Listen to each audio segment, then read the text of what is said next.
Munghana Lonene FM. Munghana Lonene mi nga pfumari nchumu.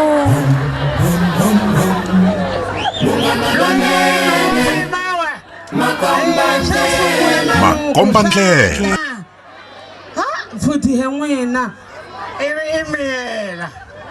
Yini nga ni byeli nkarhi lowu hinkwawo Georgina. swa ku yini? Hey, ni twa ku vava. Leswi u vavisaka ni swi tivi swa ku yini? Malembe hinkwawo nga ni byeli Georgina.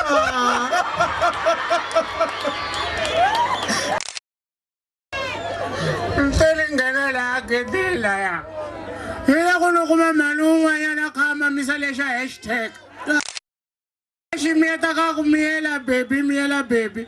Se ni vutisa ku ni nge vito ra n'wana loyi I Baby. Va ku hayi baby swi vula n'wana. Na baby. N'wina mi vutisi kahle swa ku baby swi hlaxihlanga. Ve swi vula n'wana. Oh. Ni tshama ni kha ni ku baby. Ntswatsi wa tani mukokoroxi wa tani.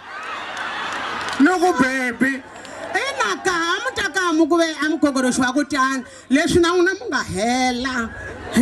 Ka hina munhu la mina n'wi hati Kona. Mina ni yo xandiwa ni munhu wo nyuhela.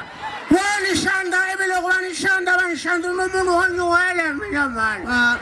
Mina ni munhu wo saseka. Vonani loko ni famba.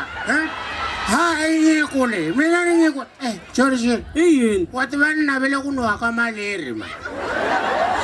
N'wina mi ta ni dlaha mbiti. Ku angela ka. N'wina mi ta ni dlaha mbiti. Kambe swi rivesa munhu bi munhu kandziyela munhu fayetela ni ka yi sukeliwa hi khwiri la tihlangu ta mina. Vavanuna vambirhi va tshama mutini wa mino.